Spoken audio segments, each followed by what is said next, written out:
40 student athletes visited the Gateway Center in Collinsville in September for the first annual National Collegiate Bench Press and Deadlift Championships. The meet was organized by John Hudson, an English professor at the University of Houston. Hudson studied at the University of Illinois, where he received his doctorate in English and started a powerlifting club for students. When I lived here in Illinois and was state chairman for the WABDL here in Illinois, we had several meets every spring here at the Gateway Center, so it's a great facility, very convenient to the airport here. It's centrally located, so we can attract a lot of lifters from the central part of the U.S. Hudson says the event in Collinsville has been a success, with a number of records set in both the bench press and deadlift events. Number one thing for me is no injuries, just circulating around, talking to lifters. They're having a good time.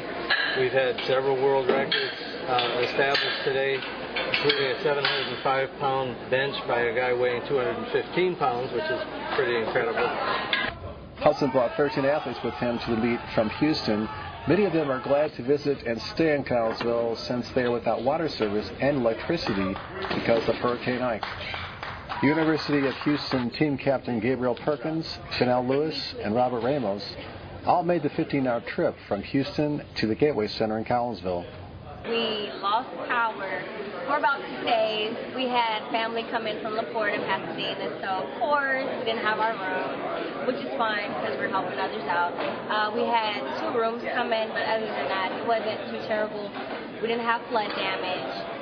The main problem that our neighborhood suffered was the winds that were about 110 miles per hour. I called my mom yesterday and she said we still don't have power, so I'm going to be waiting for a little while. So I'm going to go back to no power after staying in a nice hotel, you know what I mean? So that's all right, go write it out. But I did write out the story of my house. So. Chris Schutz is a student at St. Louis University. He was a swimmer in high school but decided to take up powerlifting in college. This is my first meet, and everyone here has been extremely approachable. I've had several coaches come up and give me tips that I wanted. Today I competed in the deadlift, and I was going for a PR of 500 to 1.2, but I was only able to get it up halfway, so I'm stuck with 462 for right now, officially. But unofficially, I've done about 470. Hudson says none of the powerlifting events, the deadlift, bench press, and squat, are part of the Olympics and probably won't be in the near future.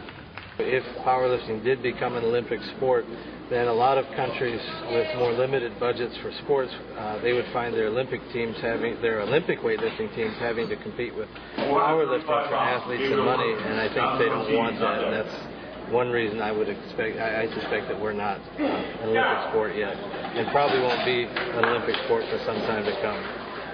I'm Larry Ingram reporting for the Suburban Journals.